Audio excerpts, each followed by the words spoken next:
இந்த ஒரு 5 ஆண்டுகளாக பிரச்சனை வரல. கொஞ்சம் நடுவில் இருந்து எல்லாம் இப்போ இந்த தேர்தலுக்கு முன்னாடி எல்லாம் ஒன்றா தான் இருந்துட்டு இருந்தாங்க. தேர்தலுக்கு முன்னாடி எல்லாம் இருந்துட்டு இருந்தாங்க. நடுவில் பிரச்சனைகள் வந்துச்சு. ஓபிஎஸ் வெளில போனாரு. அரசியல் என்பதே அதிகாரத்துக்கான போட்டி. ஆமா, அதிகாரம் வரும்போது தான் போட்டியே வரும். ஒண்ணுமே இல்லாதப்ப அமைதியா தானே சார் இருப்பாங்க. இன்னும் இதுலேருந்து என்ன தெரியுது? இங்க இருக்கக்கூடியவங்க எல்லாம் மக்கள் எல்லாம் பார்த்துட்டு இருக்காங்க. எல்லாம் பதவிக்கும் பதவி வெறிக்கும் அந்த இதை தக்க வைக்கிறதுக்கு தான் இது தெளிவா தெரியுது. ஏன் இவங்க வந்து ஓட்டு எண்ணிக்கை எந்த அரசியல்வாதி பதவிக்காக வேலை பார்க்கல சார். இது மக்கள் எல்லா கட்சியும் தான் பார்க்கறாங்க. ஒரு கட்சியில இருந்து விசுவாசமா இருக்கணும் சார். எங்கேயுமே விசுவாசமாக இருந்த அரசியல்வாதி விடுங்க, அரசியல் கட்சி நம்மளால சொல்ல முடியுமா? வருவார் பாருங்க, விசுவாசமா இருக்கக்கூடிய ஒருத்தர் வருவார். டீகோட் மக்களே பண்ணுவாங்க. யார் விசுவாசம், அந்த விசுவாசம்னு இருக்கக்கூடிய ஒருத்தர் வந்து வருவார். அதாவது இந்த எல்லாருமே சொல்லக்கூடிய இந்த அஸ்ட்ராலாஜிக்கல் ப்ரெடிக்ஷன்ஸ் பிரகாரமா விசுவாசமா இருக்கக்கூடிய ஒருத்தர் வருவார். கடந்த காலங்களில் பேசும் உங்களோட ஆசைகள் பலிக்கட்டும், நல்லது, அது உங்களுக்கான விஷயம். ஆனா கடந்த காலங்களில் நீங்க அரசியல்னு பார்க்குறப்ப இங்கே ஸ்திரத்தன்மை ஒரு நிலையான கொள்கையிலையோ கட்சியிலையோ நிலைப்பாட்டிலே இருக்க முடியாதுங்கிறது பார்க்குறோம். அதுதான் நிதர்சனமும் கூட. அப்படி இருக்கப்ப இவங்க ஆட்சி அதிகாரத்துக்காக போட்டியிடலாம். ஆனால் அதன் பின்னணியில் என்ன, எதற்காக இன்னும் அதிமுக செட்டில் டவுன் ஆகலை, இங்கே இருக்கிற பிரச்சனைகள் என்னங்கிறது நம்ம பேசலாம். அது பின்னணியில் என்னன்றது அவர் ஆதித்தன் சார் ஆல்ரெடி தெளிவாக குறிப்பிட்டிருக்கிறார். இங்கே 2-3 விஷயங்களை நம்ம கூர்ந்து கவனிக்கணும். ஒன்று, விஜய் அவர்கள் அதிமுகவிற்கு வலிய ஆதரவு கேட்டாரா? அவர் இது வரைக்கும் கேட்கவே இல்லை. அவருக்கு தனக்கு மெஜாரிட்டி இல்லைன்னு போன முதல்ல வருந்து கொண்டு வந்தவர்கள் காங்கிரஸ் வந்திருந்தா கூட 113ல இருந்துட்டு இருந்தார். இல்லை, அதற்கு முன்பாகவே அதிமுக தாவேகா கூட்டணி பேசப்பட்டதுன்னு சார் சொல்றாரு. அதன் பின்னணியில் தான் காங்கிரஸ் வந்ததுங்கிறது சொல்றாரு.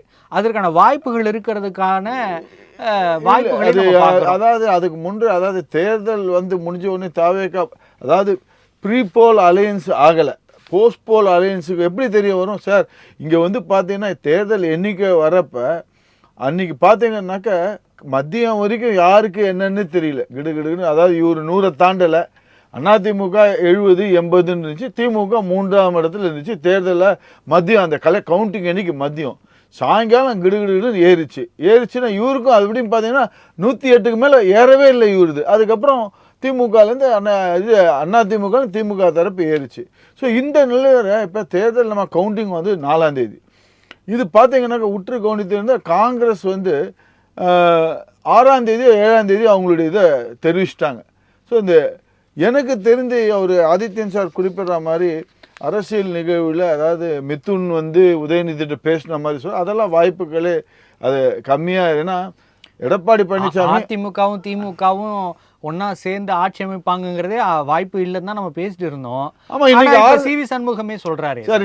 சொல்றது வேற யாரோ. திமுக கட்சியில் இருக்கக்கூடிய திரு RS பாரதி இன்னைக்கு தெளிவா அதுக்கு விளக்கம் கொடுத்திருக்கிறாரு. என்ன கொடுத்திருக்காரு RS பாரதி அவர்கள்?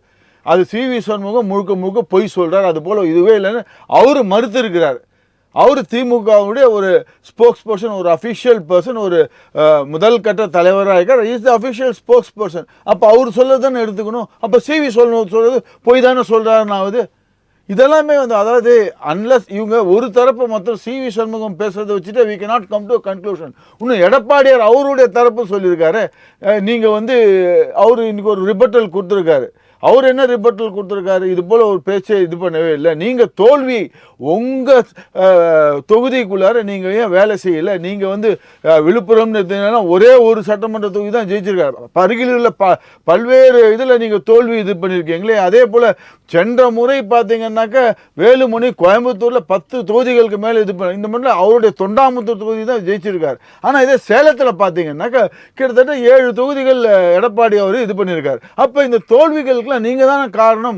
இதை வந்து எடப்பாடி பழனிசாமி அவர்கள் சில மாதங்களுக்கு முன்பு அதிமுக கூட்டத்தில் சொல்லியிருக்கார். கட்சிக்கு உழைக்கணும், உழைக்கிறவங்களுக்கு தான் அங்கீகாரம் கொடுக்கப்படும், உழைக்காத சும்மா இங்கே இது பண்ணுறவங்கள அவங்களுக்கு தக்க நடவடிக்கை எடுக்கப்படும். ஒரு 2 மாதம் முன்னாடி இருக்கக்கூடிய ஒரு கூட்டத்தில் சொல்லியிருக்கார். அதனுடைய வீடியோ வைரலாக போயிட்டு இருக்குது. எடப்பாடி அவர்கள் எடுக்கிற அந்த நிலைப்பாடு சரி அப்படின்னா பெருவாரியான எம்எல்ஏக்கள் அவர் பக்கம் தான் நின்று இருக்கணும்.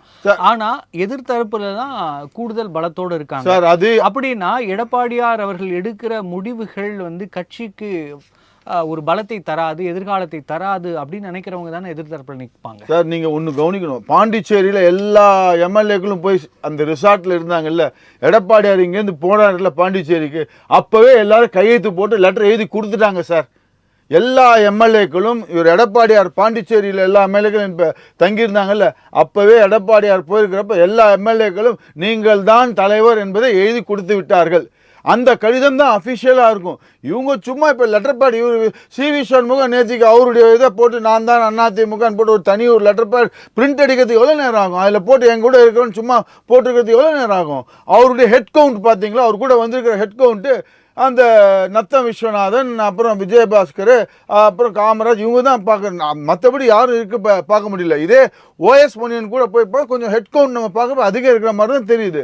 ஸோ அவங்க சொல்கிறது, இப்போ எடப்பாடியார் இந்த கையெழுத்து வாங்கியிருக்கிறது இன்னைக்கு கொடுத்துருக்கிறத ஓஎஸ் மணியன் சொல்கிறார். நாங்கள் சபாநாயகர்கிட்ட போய் எடப்பாடியார் அவர்கள் தான் சட்டமன்ற கட்சி தலைவர் அப்படின்றத சொல்லியிருக்கார். அப்படி சொல்கிறப்ப அதுதான் எடுபடும்.